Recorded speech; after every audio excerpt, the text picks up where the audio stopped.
Okay, everyone can see and hear me okay?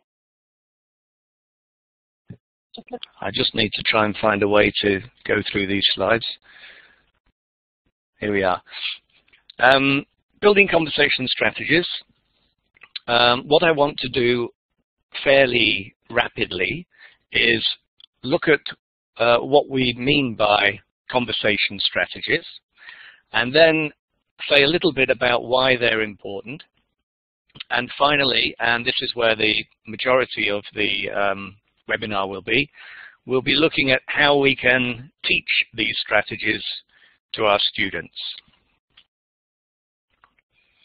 First, though, you're probably wondering, who is this loser? Perhaps you've never heard of me and you're wondering why you should be listening. Well, that was me before I started teaching. I was happy then, and you can see from the terrible image in front of you now how miserable I am now. But that's teaching for you, as I'm sure you all appreciate. These are the countries where I have worked. You recognize this one? Italy, I was there for about a year and a half, various schools, Berlitz and Business English School. Spain with the British Council. Oh no, sorry, that's Portugal. No, that's Spain, isn't it? Spain with the British Council, then Portugal for about a year and a half in a large language school and also a small language school, then Hong Kong, a few universities there, Japan, a university there, and the UK, plenty of language schools. So I've worked in various countries. I started in 1988. 1997 I started writing, and in 2000 I became full-time. These are some of the books that I've done. You may recognize some. English Grammar in Use. No, I didn't write the book, but I did the CD-ROM, co-authored the CD-ROM. That was fun. This is Q with OUP. Breakthrough here with Macmillan. And TOEIC. I don't know if any of you know of the TOEIC test, but there's a 3-level pass the TOEIC test. That's the last thing I've done. And back here, Get Real, which has been out for many years in Asia, and Cambridge English Skills. In terms of conversation strategies, I've spent a lot of time looking at what works and what doesn't work and things like that, especially for Breakthrough Plus and for the Cambridge English Skills series. And I'll be drawing on both of those in the examples that I'm going to show. So what do we mean by conversation strategies? Well, things like keeping a conversation going. In other words, asking follow-up questions, asking short questions, question tags, trying to involve the other person and to maintain a conversation in a more natural way. Starting and ending a conversation. This is something that students often have difficulty with. You know, phrases like, how's it going, how are you, or even how's things, how's things. To start or to finish, got to go, must dash, lovely to talk to you, I'll catch up with you later. A lot of students don't necessarily immediately twig the best way to start and end a conversation. There are many, and it's good to show them a few. Reacting to news. Often students may find it difficult to know when to interject in a conversation, and when you're speaking, they simply listen. And indeed with any native speaker, they may well just listen. We need to help them react to the news they hear, so react to the information. So, oh, really? Or, I didn't know that. Or, oh, that's terrible. And to try and give them some phrases to help them do that. Being polite. This is a big one, actually. I've taught quite a few German students in my time, and you know, had a few round home and stuff. I want a cup of tea. You think, okay, how about, you know, I'd like, or could I have, or are you having a cup of tea? Being polite is a big one, and students aren't intentionally rude, but it's sometimes the case that they can come across as being rude because they're not aware of the correct or the more polite way of phrasing things. And then other conversation strategies like showing interest or confirming details, with a travel booking, for example, asking for clarification, did you say 3 o'clock or 3:30, that kind of thing. All of these are what we understand and know to be conversation strategies. There's also something I'd like to talk about briefly as well, a little bit at the end, something else that could also be called a conversation strategy. And we'll come to that later.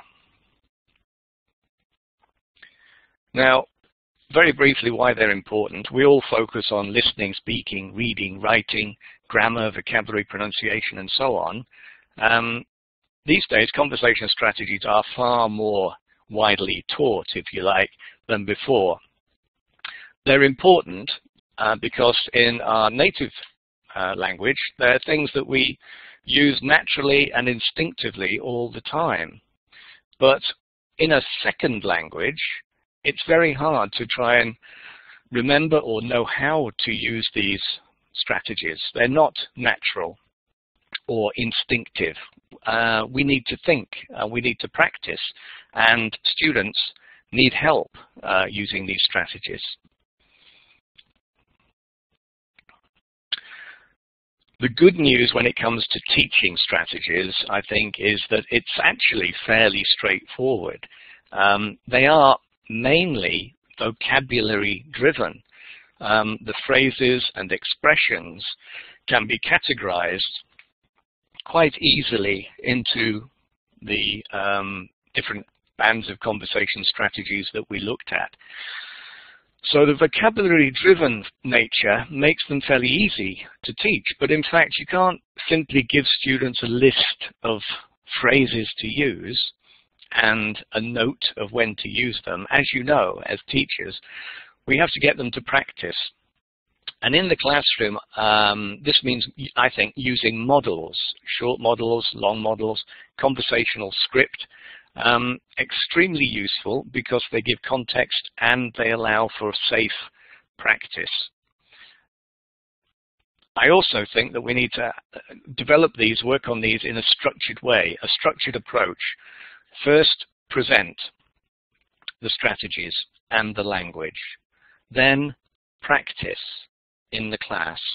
And, importantly, review. And I'll have a question for you at the end about testing. I know everybody's so keen on testing these days. Can we actually test conversation strategies? I want you to think about that while we go through, and I'll ask you again at the end. So when it comes to teaching conversation strategies, number one, there are phrases and expressions. It's vocabulary-led. That's good. Number two, we can use models to show the strategies in context and to help students practice. And number three, we need to present, practice, and review in a systematic and structured way in order to reinforce what we're trying to do. So now I'm going to look at some different class-based exercises, and if you like any, good. And please, if you have any questions, type them out, and Henry will keep an eye on that. I hope to answer questions at the end. Here's one. Teaching conversation strategy is reacting to news. So we've got phrases here. I've just gotten a new job. That's great news. Congratulations. Sorry, I forgot your birthday last week. It's okay. I don't mind. Lucy and Brad have broken up. Ooh, that's too bad. What a shame. Ian has decided to give up smoking. Good for him. Okay, you get the idea. First, we show the language, the phrases. Then we encourage the students to use them in some kind of context. And then, importantly, at the end, in this case, they can listen and check. Why not? But then practice the conversations with a partner. So these are very short, in fact, 2-line dialogues, but still they give some kind of context. So present the language, have some kind of structured practice, and then activate it. That's a standard way of approaching the conversation strategies. Responding with that. You remember earlier I said it's difficult for students to always know how to maintain a conversation and to actively participate. Well, responding to what you're hearing is a good way to maintain a conversation. So guess what?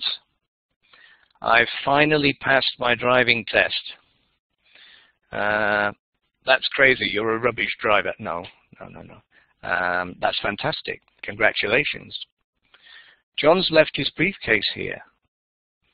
That's strange. He usually takes it home with him.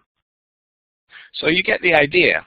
We are presenting the language, the phrases, whatever they are, for whichever conversation strategy we want to focus on. And we are encouraging students to understand what these phrases mean and to know when to use them. We are then confirming that they have understood with the listen and check. And then, crucially, practice the conversations with a partner. They have to activate. This isn't the whole story, this is the beginning of the story, but this is a very important first stage.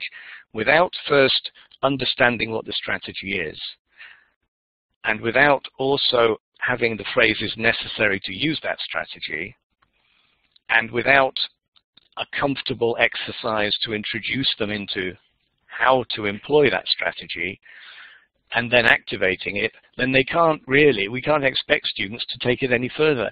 This is a very structured, systematic way to introduce the strategies, and we still have a lot of work to do to get them to use them beyond this point.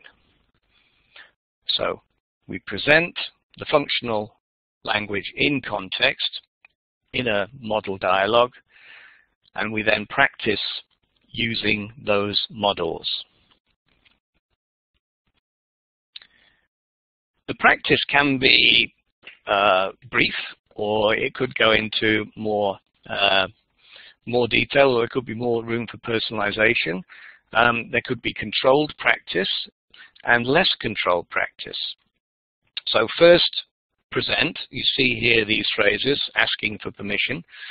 That German student I told you about, not I want a cup of tea, but would you mind if I make myself a cup of tea? Would you like a cup of tea? And so on. So we present the language. Then there's controlled practice. In this exercise, they are using the phrases and constructing sentences. The context here is students at a host family, how they can interact with their host family when they need things. And then less controlled practice, we're sort of giving them a bit more opportunity to create language, but it's still extremely structured. So is it okay if I use the washing machine? Would you mind if I take a shower? Do you think I could have a cup of tea or make a cup of tea? So you're taking them from fully controlled presentation of the language to constructing sentences, and then to more inside their own head, being a little bit more creative. But it doesn't stop there. If that's all you were doing with your students, I think they would quickly get bored, and so would you as a teacher. It's vital that we do it this way, I think, because we forget sometimes how difficult it can be to learn a language, and for students in the classroom, various levels of concentration. We need to show them the language very clearly in this presentation phase. We then need them to jump through a number of hoops in order to at least get a little bit familiar with using the strategy.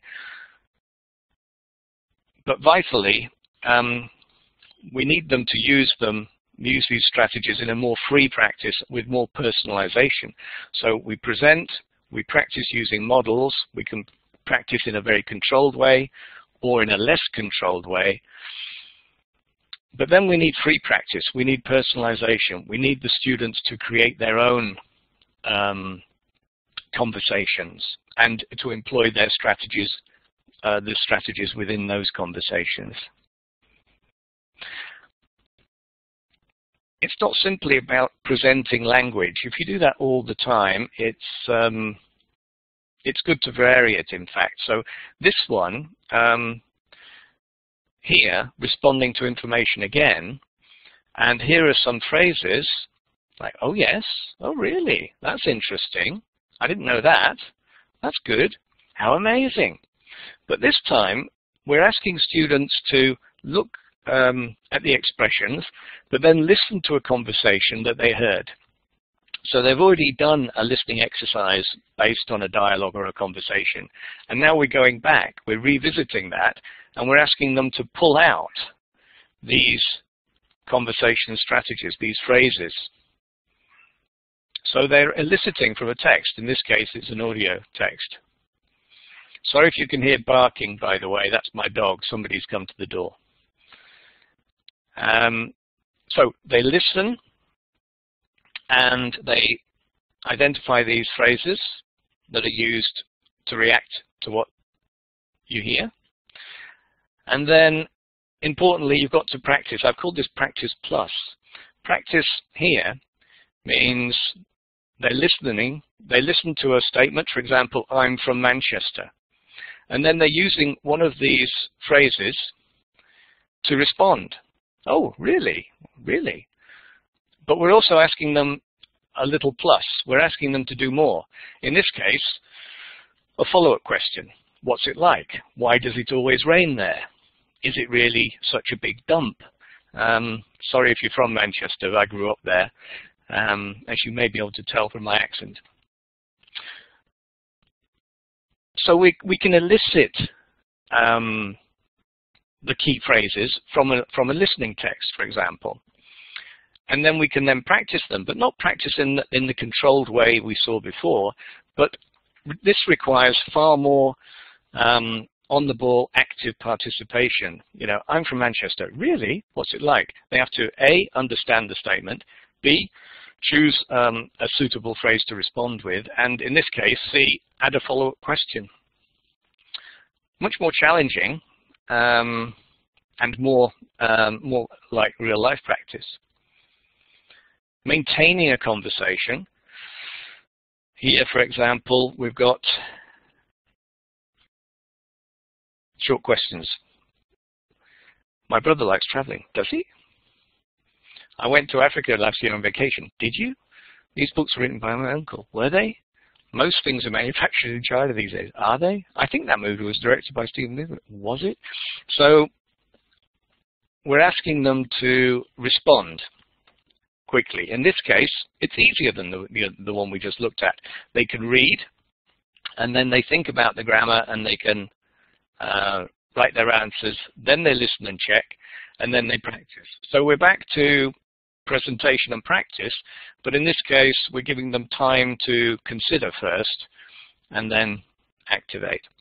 Of course, the next stage would be for them to come out with their own statements in pairs, and then they can practice instantly responding to information that they haven't had chance to read.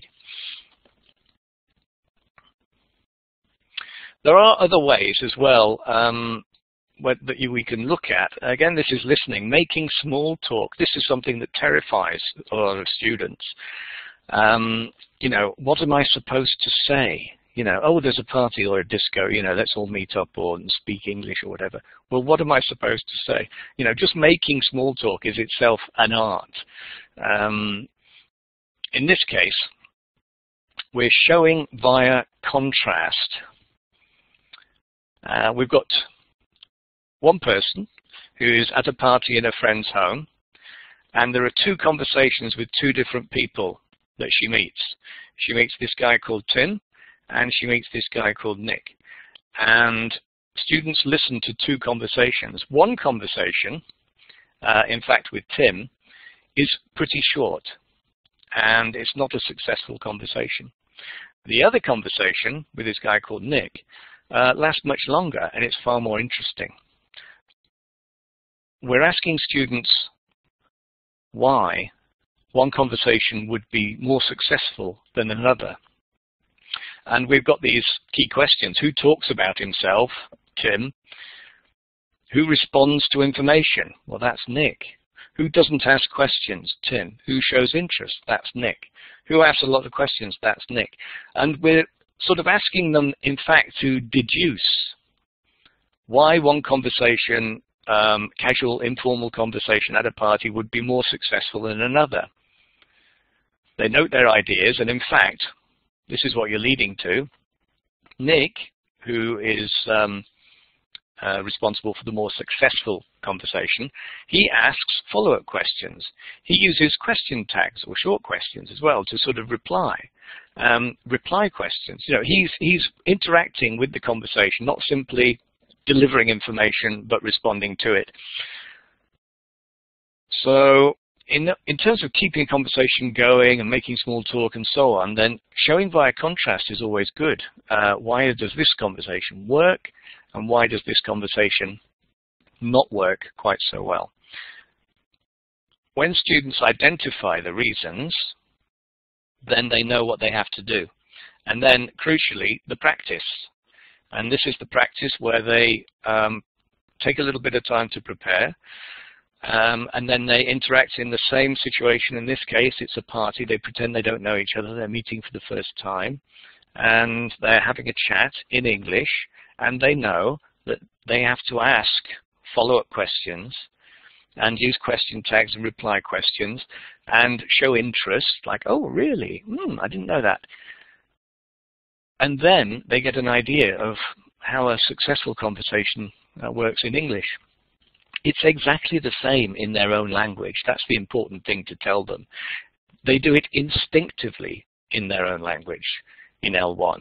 But in English, because it's, you know, an L2 environment and they have to think about it, and they may not, you know, they may take a bit of time to understand and so on. In English, it's important that we show these conversation strategies. Tell the students that they use all of these conversation strategies perfectly themselves in their own language. We're simply giving them a little bit of language, phrases, expressions to use, and they're practicing those phrases and expressions. They are in the language classroom, and this is the place where they can practice these things. And so by giving them a structured practice, I think students benefit from that. And as soon as they twig, oh yeah, that's what I do anyway, and these are the phrases I need in English, as soon as they get that connection, then there's the benefit, and they understand, and they feel like they've learned something. So present the functional language in context. Very important in context, giving people a list of expressions and saying those are the ones you can use isn't going to work. They have to see the expressions and hear the expressions and use the expressions in context. So we present the language and we give it a context. And then we practice using models, scripted conversations, controlled, meaning they're basically saying exactly what they see on the page, less controlled when they have some flexibility, and then free personalization, role play, for example, where they're using their own ideas and language, but within the same situation. Remember, we can elicit, we can ask them to listen to a conversation and pull out the key phrases that demonstrate the strategy. We can ask them to contrast. Why does this conversation work well and why does this one not? And we can ask them to deduce. Instead of telling them all the time, we can ask them to deduce what makes a good conversation, what makes a conversation flow naturally. Now, the plus thing that I wanted to mention is conversation fillers. By that I mean, hey, anyway, well, you know, words like that. Hey can be used to attract attention, for example, as here. Anyway is used as here to change the topic. And well can be used in many ways, but here to sort of reluctantly divulge information.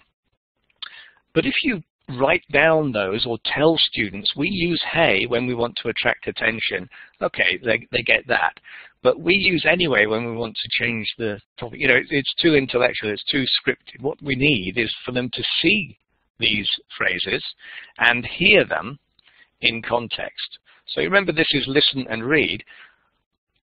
With their books closed, you could play the audio. And then you ask them to pull out, do you remember? Elicit, sort of pull out the phrases that are fillers.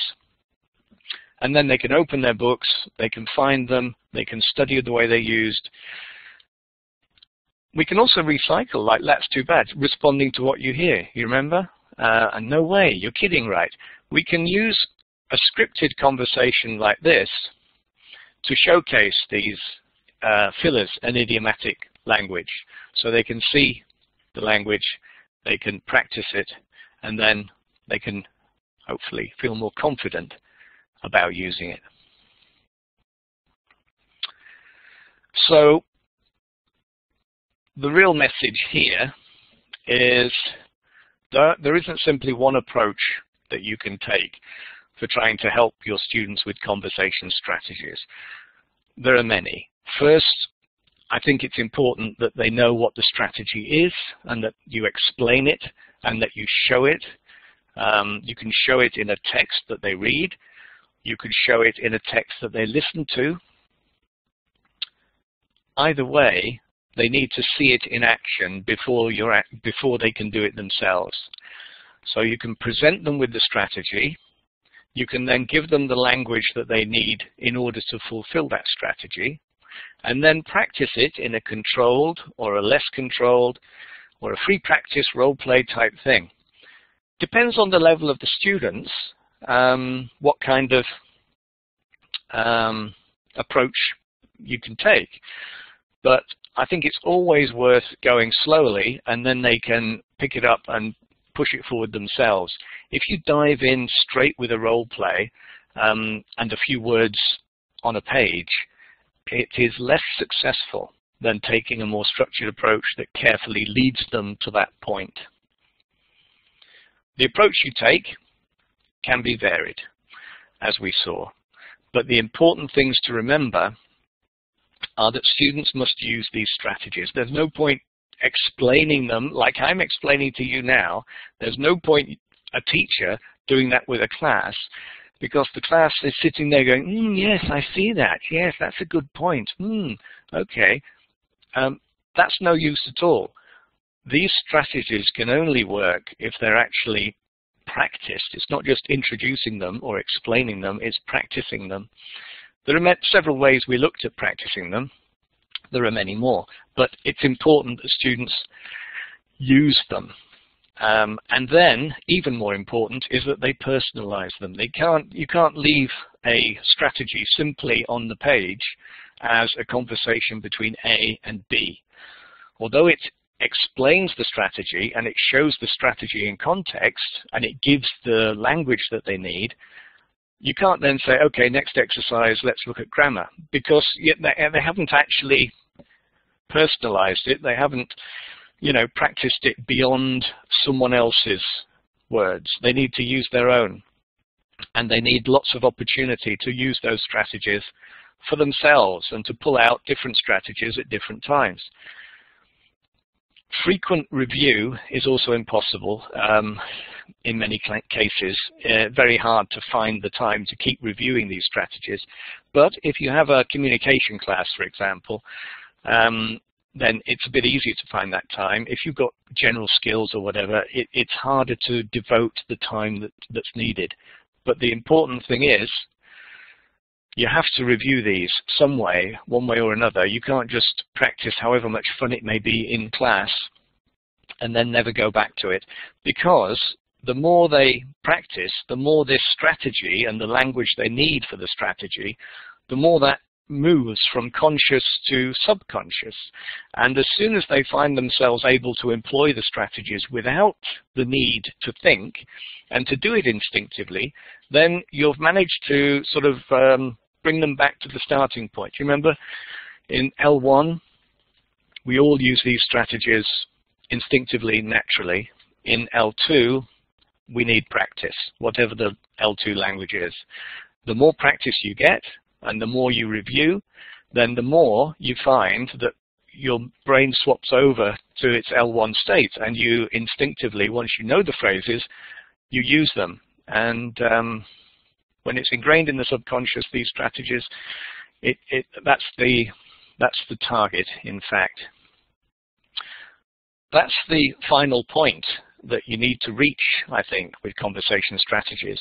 The starting point is a scripted conversation, maybe 1 or 2 lines, 2 lines of dialogue like we saw in the examples earlier. That's a very, very controlled example. They have to use it, they have to personalize it, they have to practice it, they have to review it, and then finally they'll be using it without knowing. So when you look back at these slides, if you have a look afterwards, and you look at the models that we looked at, yes, they look very simple, and although there are different ways you can do it, in an EFL context, it always seems a little bit false. If you just see them as that on the page, then they don't really have much appeal. What you have to remember is that these are a stepping stone, and that, in my view, they're a necessary stepping stone that get the students to use the language, with the goal ultimately being that they have practiced and reviewed so much that they do it subconsciously. And that's the goal. Don't dismiss an activity because you think, oh, it's a bit simple. It's a starting point, and the end point is to adopt the activity into your L2 as if it was your L1. You can't get a more ambitious target than that, but you do have to start in a very structured way. So that's my brief overview of various ways to build conversation strategies. I've got this question. Do you remember I asked the question at the beginning? Can students be tested on their ability to use conversation strategies? Well, I'd like you to, think about that and to come up with your ideas, not necessarily now, but testing is always, everybody's so keen on testing these days, and it's almost as if students need to be tested. They want to be tested. If they're practicing something, if they're doing something in the classroom that is not tested, then it's easy for them to think, well, it's not that important. But what could be more important than these conversation strategies in terms of genuine communication and helping students get on well in English when they are speaking? I mean, nothing's more important than these conversation strategies, but if they're not tested, will students take them seriously? I think some yes, if they're diligent, and many no. So the question then is, well, should we be testing them, and how can we test them? If you've got any ideas now, type them in and let me know, and we can talk about that. Henry, are you there? I am, Miles. I've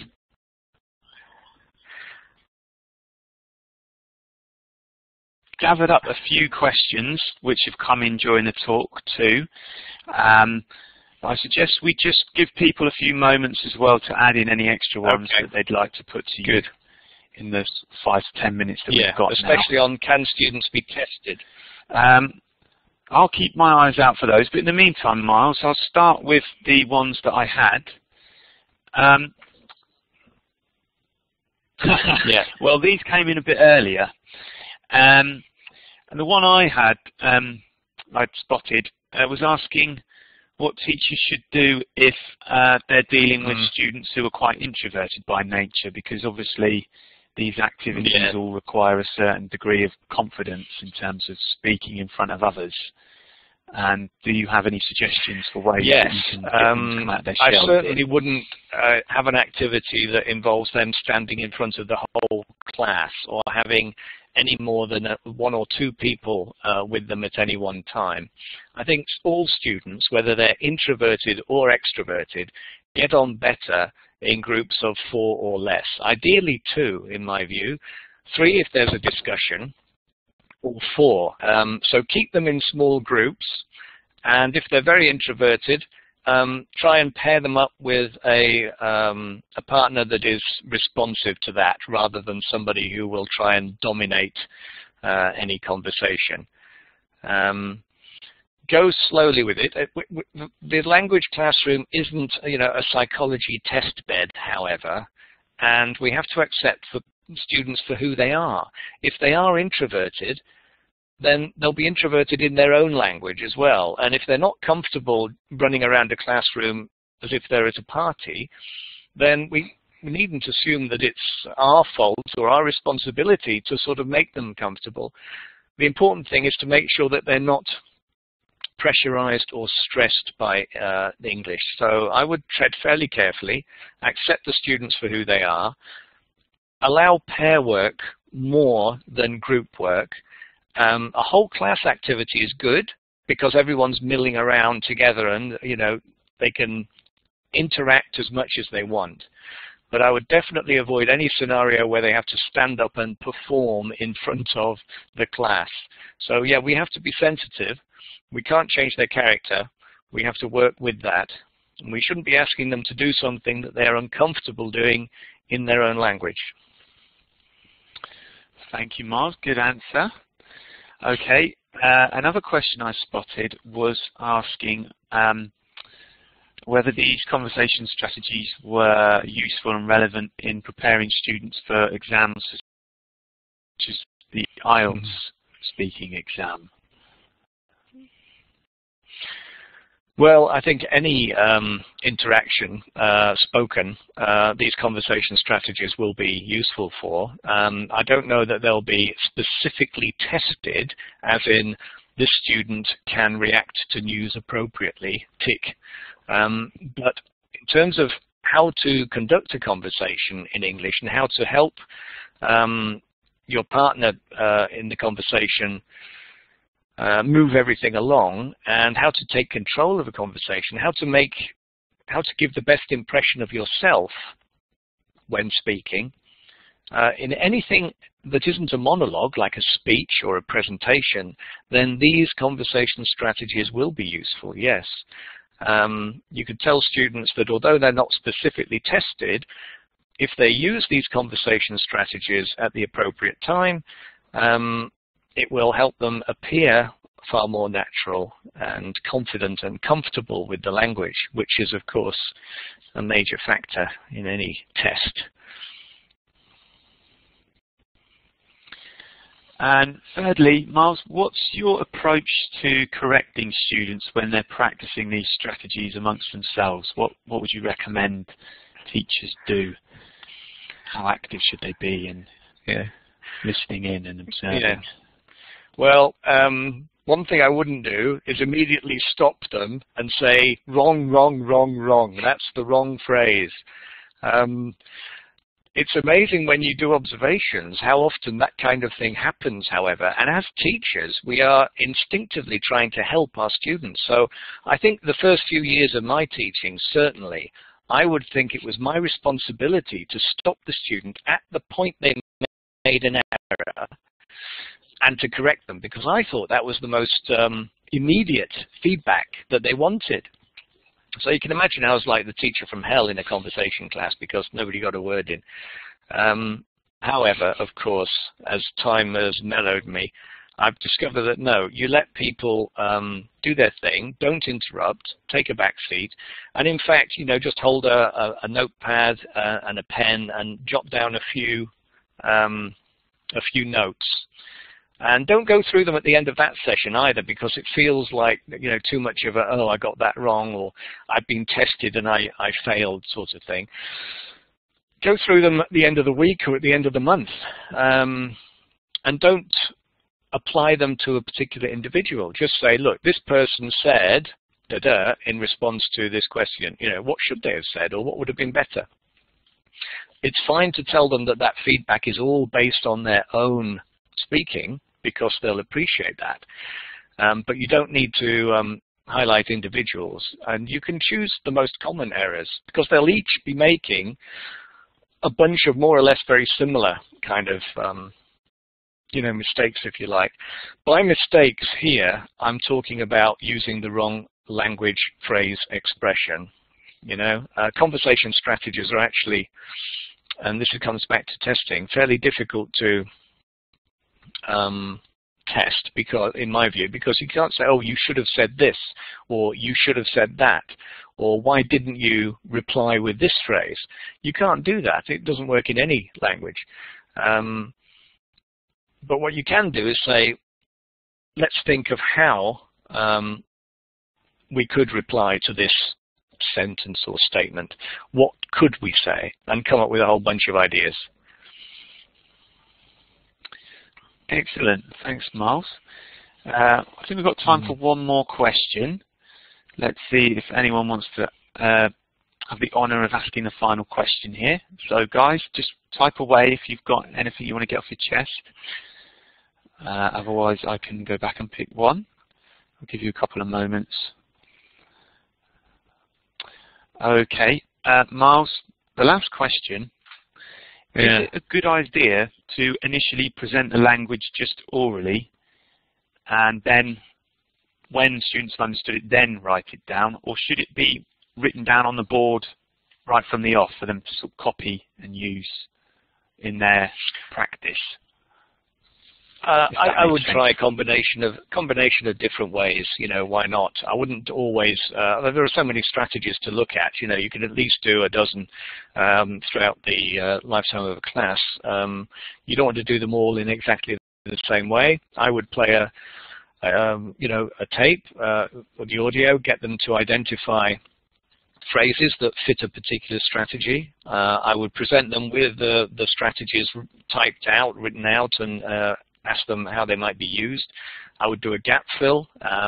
You know, I would do a conversation that's cut up and ask them to put the conversation in order to find out, you know, so they can deduce what this strategy is. I would try as many different ways as possible. Yeah. There's a good question here from Carlos Jimenez. And he said it's more of a thought rather than a question. I think we will, you know, rather than politeness, it's more accurate to talk about appropriateness. Yes, I mean, we mustn't tell our students always to be polite.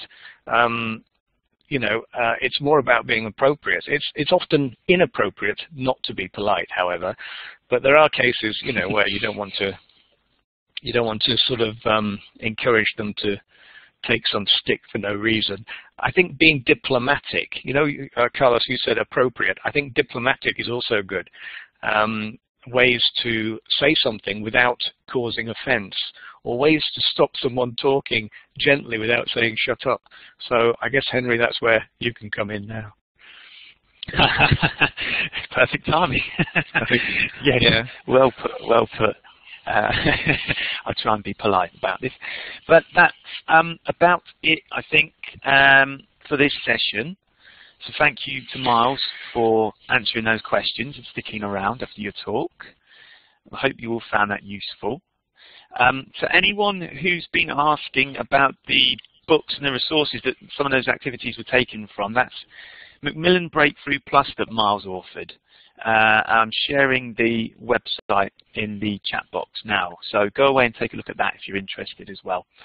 So a big thanks to Miles. Let's all wish him well, politely. Yeah, thanks for tuning in. Miles, would you like to say bye? Yeah, thanks. I just want to say thanks for tuning in. It's great to have you with us, Miles. And if anyone wants to email me with any questions, then my email address is there. The recording's going to go up next week, as I said too. I'm going to stop the recording now, but I want